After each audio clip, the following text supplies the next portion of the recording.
Buenas noches, arquitecto y compañeros. Hoy día vamos a exponer sobre el predimensionamiento y dimensionamiento de columnas de concreto armado.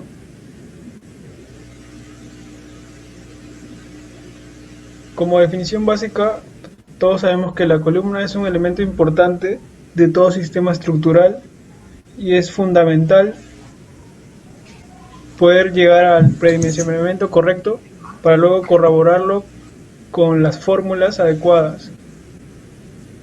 Para ello se debe realizar una subdivisión de áreas tributarias,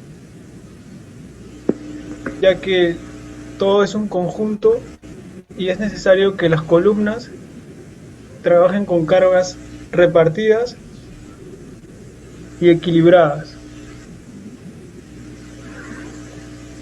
Para el cálculo tenemos diferentes tipos de columnas, como son medianeras, esquineras y centrales.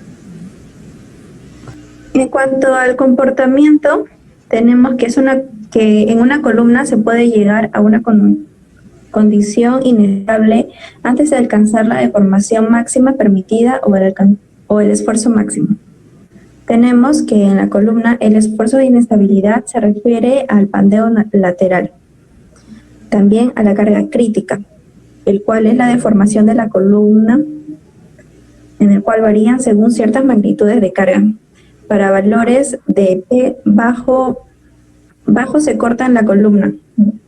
Al aumentar la magnitud, cesa el acortamiento y aparece la deflexión lateral. Por ello, la resistencia de la columna sometida a compresión tiene dos límites: el de resistencia para columnas cortas y el de estabilidad para columnas largas. En cuanto a excentricidad, cuando la carga no se aplica directamente en el centroide de la columna, se dice que la carga es excéntrica y genera un momento adicional que disminuye la resistencia del elemento.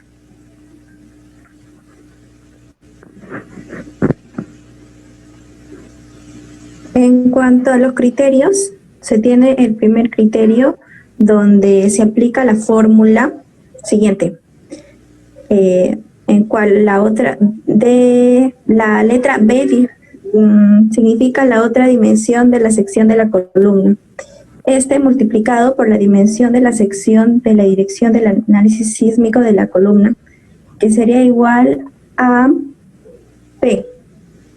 Todo esto sobre el valor que depende del tipo de la columna y se obtiene de la tabla 1, en el cual la tabla 1 nos menciona el tipo de columnas, ya sea interior, columnas externas de pórticos interiores y también columnas de esquina. Esto multiplicado por la resistencia del concreto a la compresión simple.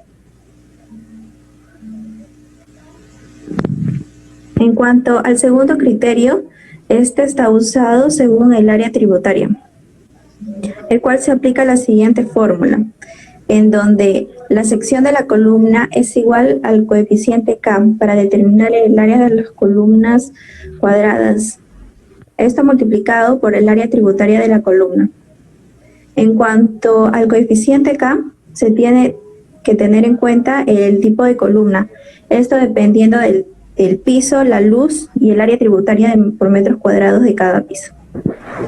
Como tercer criterio, se tiene en primer lugar a las columnas excéntricas esquinadas, la fórmula del área por P por el servicio.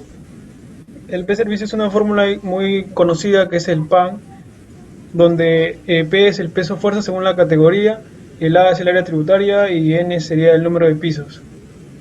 El factor para columnas excéntricas sería de 0.35 por el factor de concreto.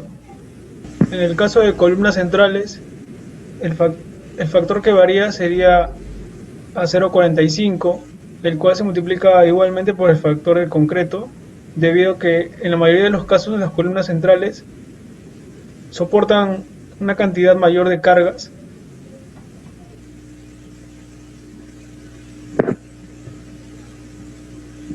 Para este criterio se tienen que tener en cuenta las categorías: A, cuando son esenciales; B, importantes; C, comunes.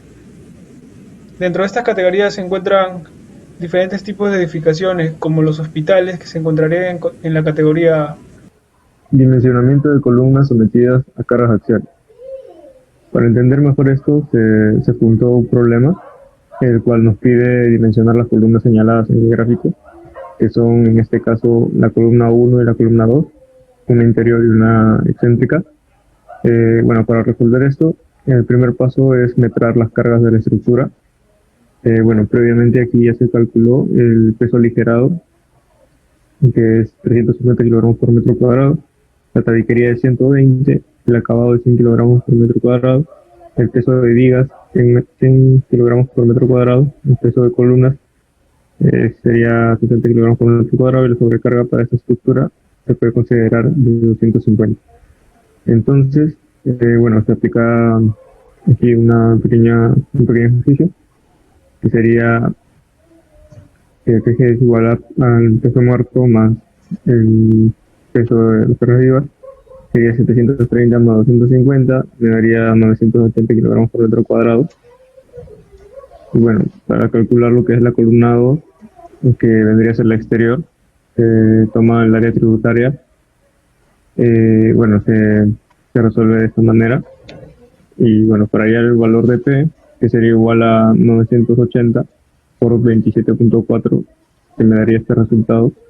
Y bueno, reemplazando los valores hallados en las formas proporcionadas en la teoría, que ya se explicó previamente, para las columnas excéntricas,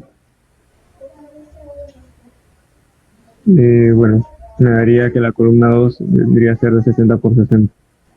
Y para tomar la columna 1, que es una interna, bueno, el área tributaria para esta columna se considera de esta manera, y luego igual se calcula el valor de P y se reemplaza después con esto, que vendría a ser la columna 1 de 70 por 70.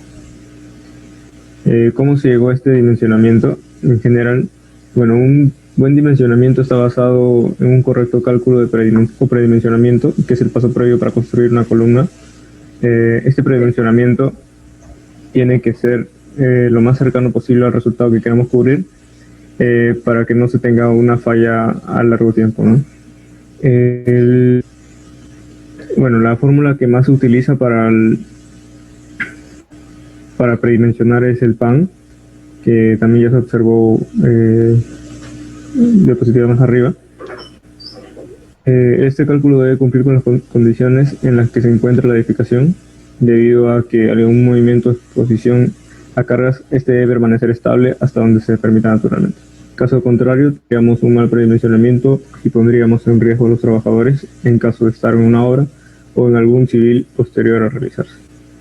Uno de los casos más sonados en estos últimos años fue el de Medellín, en Colombia, donde se tuvo que evacuar a bastantes residentes de una vivienda multifamiliar debido a un fallo de estructuras, que lo cual se dio a conocer que eran una falla por las columnas que estaban mal predimensionadas.